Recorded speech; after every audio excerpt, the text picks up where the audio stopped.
Summer Chaturvedi official को subscribe करें, like करें और शेयर करें। नमस्कार मित्रों, आज कविता पाठ में आप लोगों के सामने प्रस्तुत कर रहा हूं मंगलेश डबराल जी की एक सुंदर रचना टॉर्च। आधुनिक कविता के इस युग में मंगलेश डबराल जी का बहुत अलग स्थान है और इस 2020 में जिन हस्तियों को हमसे छीना गया है उसमें एक मंगलेश डबराल जी भी हैं।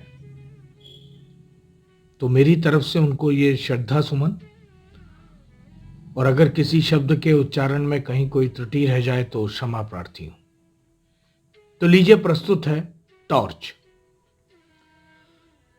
मेरे बचपन के दिनों में एक बार मेरे पिता एक सुंदर सी टॉर्च लाए जिसके शीशे में गोल खांचे बने हुए थे, जैसे आजकल कारों की हेडलाइट में होते हैं। हमारे इलाके में रोशनी की वो पहली मशीन, जिसकी शहतीर एक चमत्कार की तरह रात को 2 हिस्सों में बांट देती थी। एक सुबह मेरी पड़ोस की दादी ने पिता से कहा, बेटा, इस मशीन से चूल्हा जलाने के लिए थोड़ी सी आग दे दो। पिता ने हंसकर कहा, चाची, इसमें आग नहीं होती, सिर्फ उजाला होता है।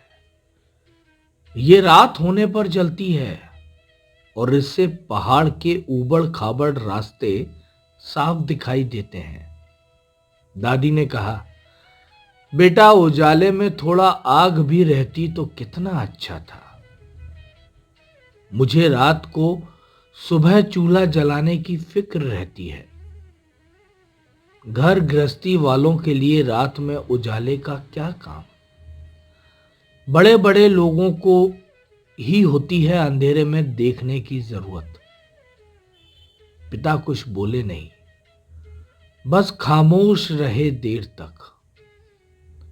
इतने वर्ष बाद भी वो घटना टॉर्च की तरह रोशनी, आग मांगती दादी और पिता की खामोशी चली आती है। हमारे वक्त की कविता और उसकी विडंबनाओं तक। समर चतुर्वेदी ऑफिशियल को सब्सक्राइब करें, लाइक करें और शेयर करें।